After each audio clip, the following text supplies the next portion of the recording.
یہ ایک صورت ہے جو ہم نے نازل فرمائی اور اس کے احکام فرض کیے، اور ہم نے اس میں روشن آیتیں نازل فرمائی تاکہ تم نصیحت حاصل کرو۔ جو زنا کرنے والی عورت اور زنا کرنے والا مرد ہو تو ان میں ہر ایک کو 100 کوڑے لگاؤ، اور اگر تم اللہ اور آخرت کے دن پر ایمان رکھتے ہو تو تمہیں اللہ کے دین میں ان پر کوئی ترس نہ آئے، اور چاہیے کہ ان کی سزا کے وقت مسلمانوں کا ایک گروہ موجود ہو۔ زنا کرنے والا مرد بدکار عورت اور مشرکہ سے ہی نکاح کرے گا، اور بدکار عورت سے زانی یا مشرک ہی نکاح کرے گا، اور یہ ایمان والوں پر حرام ہے۔ غیر شادی شدہ زانی مرد و عورت کی سزا 100 کوڑے ہیں۔ حد سزا کی ایک قسم ہے جس کی مقدار شریعت کی جانب سے مقرر ہے کہ اس میں کمی بیشی نہیں ہو سکتی۔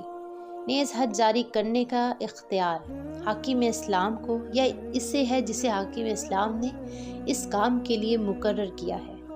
عام لوگ کسی پر حد جاری نہیں کر سکتے۔ نرمی، شفقت اور محبت بہت خوبصورت اسلامی اخلاق ہے، لیکن ہر اخلاق کے لیے حدود ہیں۔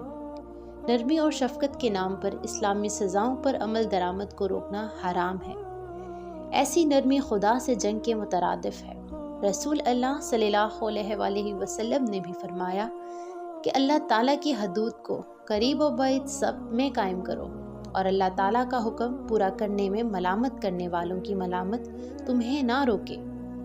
اس آیت پر وہ لوگ غور کریں جو حدود الہی کو معاذاللہ وحشیانہ سزائیں کہتے ہیں اور انہیں تبدیل کرنے کی کوشش کرتے ہیں۔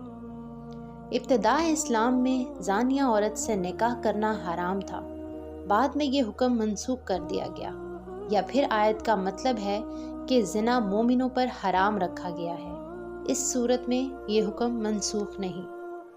اور جو پاک دامن عورتوں پر تہمت لگائے پھر 4 گواہ نہ لائے تو انہیں 80 کوڑے لگاؤ، اور ان کی گواہی کبھی نہ مانو، وہی فاسق ہیں۔ مگر جو اس کے بعد توبہ کر لے اور اپنی اصلاح کر لے تو بے شک اللہ بخشنے والا مہربان ہے۔ اور وہ جو اپنی بیویوں پر تہمت لگائیں اور اس کے پاس اپنی ذات کے علاوہ گواہ نہ ہو تو ان میں سے ایسی کسی کی گواہی یہ ہے کہ اللہ کے نام کے ساتھ 4 بار گواہی دے کہ بے شک وہ سچا ہے، اور 5ویں گواہی یہ ہو کہ اس پر اللہ کی لعنت ہو اگر وہ جھوٹوں میں سے ہو۔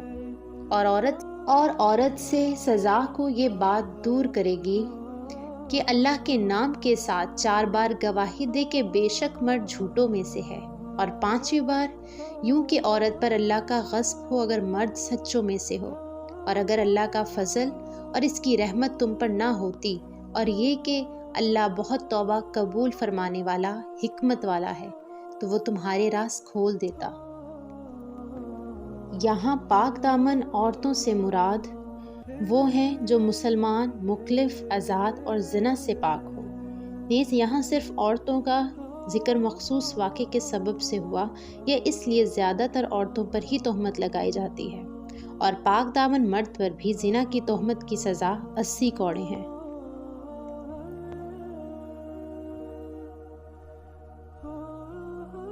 اور بے شک وہ لوگ جو بڑا بہتان لائے ہیں وہ تم ہی میں سے ایک جماعت ہے۔ تم اس بہتان کو اپنے لیے برا نہ سمجھو، بلکہ وہ تمہارے لیے بہتر ہے۔ ان میں سے ہر شخص کے لیے وہ گناہ ہے جو اس نے کمایا، اور ان میں سے وہ شخص جس نے اس بہتان کا سب سے بڑا حصہ اٹھایا، اس کے لیے بڑا عذاب ہے۔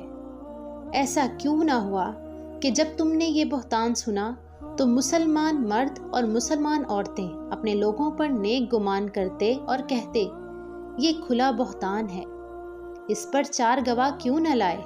تو جب وہ گواہ نہ لائے تو وہی اللہ کے نزدیک جھوٹے ہیں۔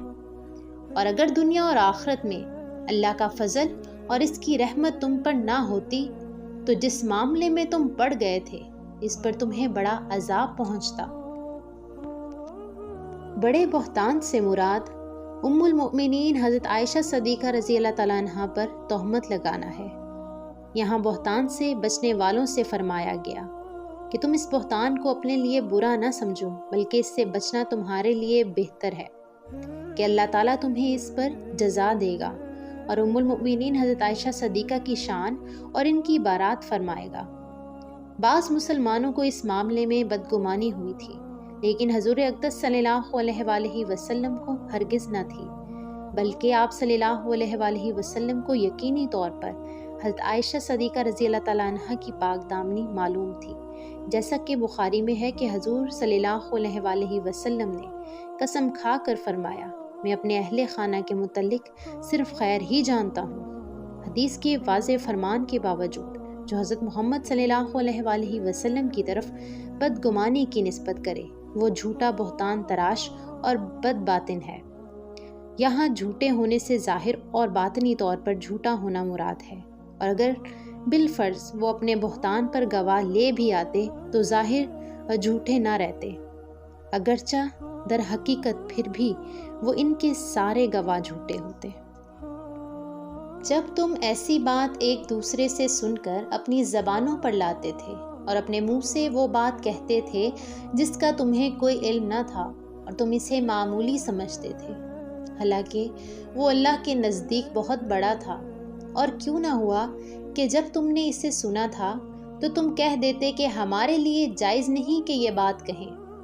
اے اللہ، تو پاک ہے، یہ بڑا بہتان ہے۔ اللہ تمہیں نصیحت فرماتا کہ دوبارہ کبھی اس طرح کی بات کی طرف نہ لوٹنا اگر تم ایمان والے ہو، اور اللہ تمہارے لیے آیتیں صاف فرماتا ہے، اور اللہ علم والا حکمت والا ہے۔ بے شک جو لوگ چاہتے ہیں کہ مسلمانوں میں بے حیائی کی بات پھیلے، ان کے لیے دنیا اور آخرت میں دردناک عذاب ہے، اور اللہ جانتا ہے اور تم نہیں جانتے۔ بعض صحابہ اکرام رضی اللہ تعالیٰ عنہ سے گناہ اور معصیت صادر ہوئی، مگر وہ اس پر قائم نہ ہوئے بلکہ انہیں توبہ کی توفیق ملی، لہٰذا یہ درست ہے کہ سارے صحابہ اکرام رضی اللہ تعالیٰ عنہ عادل ہیں۔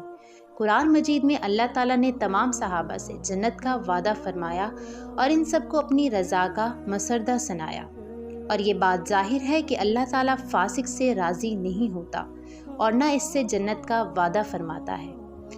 اب جو حضرت عائشہ صدیقہ رضی اللہ تعالیٰ عنہ پر تہمت لائے یا ان کی جناب میں ترتیب میں رہے، وہ مومن نہیں کافر ہے۔ علی حضرت امام احمد رضا خان رحمۃ اللہ للعالمین فرماتے ہیں کہ ام المومنین حضرت عائشہ صدیقہ کا قذف یعنی ان پر تہمت لگانا کفر خالص ہے۔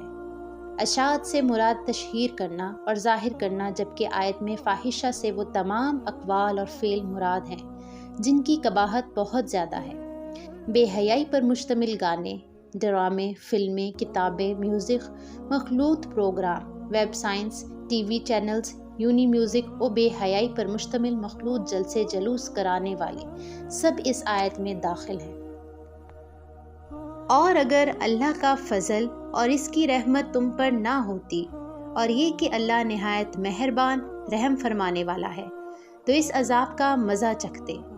اے ایمان والو، شیطان کے قدموں کی پیروی نہ کرو، اور جو شیطان کے قدموں کی پیروی کرتا ہے تو بے شک شیطان تو بے حیائی اور بری بات ہی کا حکم دے گا۔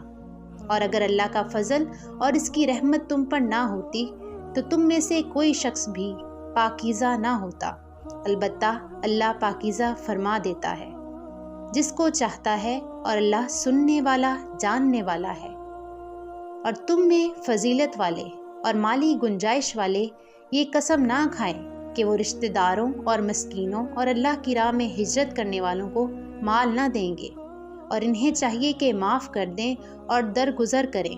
کیا تم اس بات کو پسند نہیں کرتے کہ اللہ تمہاری بخشش فرما دے؟ اور اللہ بخشنے والا مہربان ہے۔ بے شک وہ جو انجان پاک دامن ایمان والی عورتوں پر بہتان لگاتے ہیں، ان پر دنیا اور آخرت میں لعنت ہے، اور ان کے لیے بڑا عذاب ہے۔ حضرت ابو بکر صدیق رضی اللہ تعالیٰ عنہ اپنی خالہ کے بیٹے حضرت مستہ رضی اللہ تعالیٰ عنہ کے ساتھ مالی حسن سلوک کیا کرتے تھے۔ جب انہوں نے حضرت عائشہ رضی اللہ تعالیٰ عنہ پر تہمت لگانے میں شرکت کی تو حضرت ابو بکر صدیق رضی اللہ تعالیٰ عنہ نے قسم کھائی کہ میں مستہ کو آئندہ کوئی مالی مدد نہیں دوں گا۔ اس پر یہ آیت نازل ہوئی۔ جب حضور اکرم صلی اللہ علیہ وآلہ وسلم نے یہ پڑھ کر سنائی تو حضرت ابو بکر صدیق رضی اللہ تعالیٰ عنہ نے عرض کی، بے شک میری آرزو ہے کہ اللہ تعالیٰ میری مغفرت کرے۔ چنانچہ آپ نے دوبارہ حضرت مصطح کی مدد کرنا شروع کر دی۔ یہ صدیقیت کا اعلیٰ مرتبہ ہے۔